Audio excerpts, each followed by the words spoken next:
Let's take it to China. It is now implying that a threat to U.S. trade talks does exist if that company, Huawei, if that CFO is not released. Now, a Canadian diplomat says the U.S. Justice Department has told Canada it will formally seek to extradite the CFO, who was arrested in Canada last month at U.S. officials' request.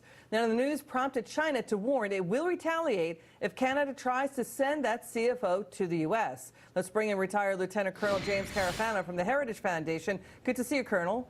Hey, good to be with you. So this coincides right with the trade talks that are coming up, the next round of them, this detainment and, sending her to the U.S. What do you think of all this? Yeah, I don't want to be in Beijing. They're in a tough spot. This administration does not do linkage well, right? So the president's laser focus. We're talking about trade. We're talking about North Korea. We're talking about security.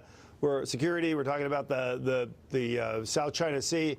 They don't do trade-offs, which, of course, the Chinese love to do. And I don't think the Chinese have a lot of cards to play here. All right. Tell me why you think that, because China is balking on one big thing, intellectual property theft. It won't admit to that. Why do you think they don't have a lot of cards to play here? Well, I certainly don't think they could get the release of this person and say, because if you don't release them, we're going to dump the trade talks. Because, look, they need a deal more than the United States. They just reported that growth is slowing. It's obviously impacting on China.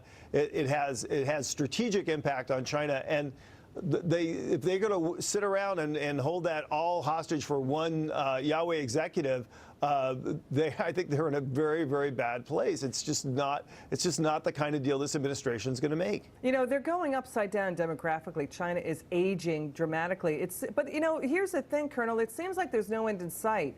When will President Trump get a deal? Well, it takes two sides to make a deal. I've always thought that the administration has a stronger hand here, that the longer this drags out, the stronger our economy is, and the more fragile the Chinese economy looks.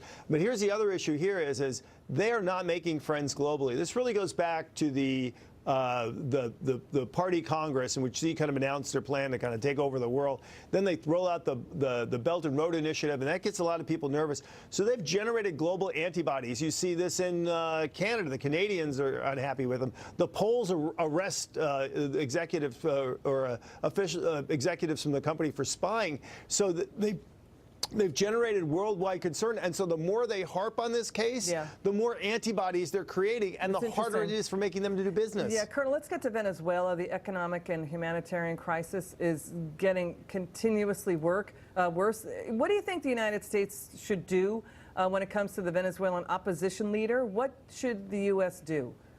Well, I think the United States has been doing exactly the right thing, which is really putting pressure on the regime, and in the right way, because what's really propping the regime up is not just their totalitarian control of the government, but their linkage to the criminal cartels and essentially using that criminal money to keep themselves in business. And so the individual sanctioning the United States has been doing, in conjunction with really working with regional allies, Brazil, Mexico, and other countries, putting more diplomatic pressure on Venezuela.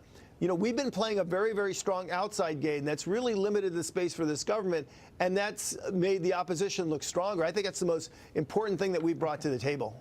Thank you so much, sir. Great to see you. Come back soon. Thanks for having me. Coming up.